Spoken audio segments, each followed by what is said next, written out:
আমরা সব সময় বলছি যে এই যে এসআইআরটা যেটা ইসি করছে, এটা হচ্ছে পেছনের দরজা থেকে এনআরসি আনার চেষ্টা। আমরা দেখছি যে প্রত্যেকটি বিজেপি রাজ্যে যেরকম ভাবে যারা বাংলা ভাষী, যারা বাংলা বলে, তাদের ওপরে অত্যাচার হচ্ছে আর আক্রমণ হচ্ছে, বাংলা ভাষার ওপর অত্যাচার হচ্ছে, বাংলাকে অপমানিত করা হচ্ছে আর বেঙ্গলকে অপমানিত করা হচ্ছে। তাই জন্য আমরা আজকে অনেকগুলো নোটিশ দিয়েছি। এখন এসআইআরটা বিহারে হচ্ছে, কিন্তু আসল লক্ষ্য হচ্ছে বেঙ্গল। বেঙ্গলে বিজেপি জিততে পারছে না, 21 আর 24 হেরেছে। তাই জন্যেই হাজার হাজার লোককে ভোটার তালিকা থেকে বাদ দেওয়ার জন্য এই চক্রান্তটা করা হয়েছে। বাংলাতে কথা বললেই বিজেপি বলছে যে সে নাকি বাংলাদেশি।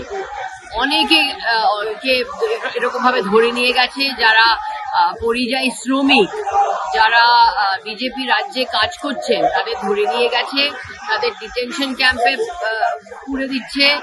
এটা আমরা সংসদের বাইরে এটার বিরুদ্ধে আমরা লড়ছি আর আমরা অনেকগুলো নোটিশ দিয়েছি। আমরা চাই যে আজকে সদন চলুক আর এই ইস্যুগুলো যেগুলো আমরা ওঠাচ্ছি সেগুলো আমরা পার্লামেন্টে ওঠাতে চাই।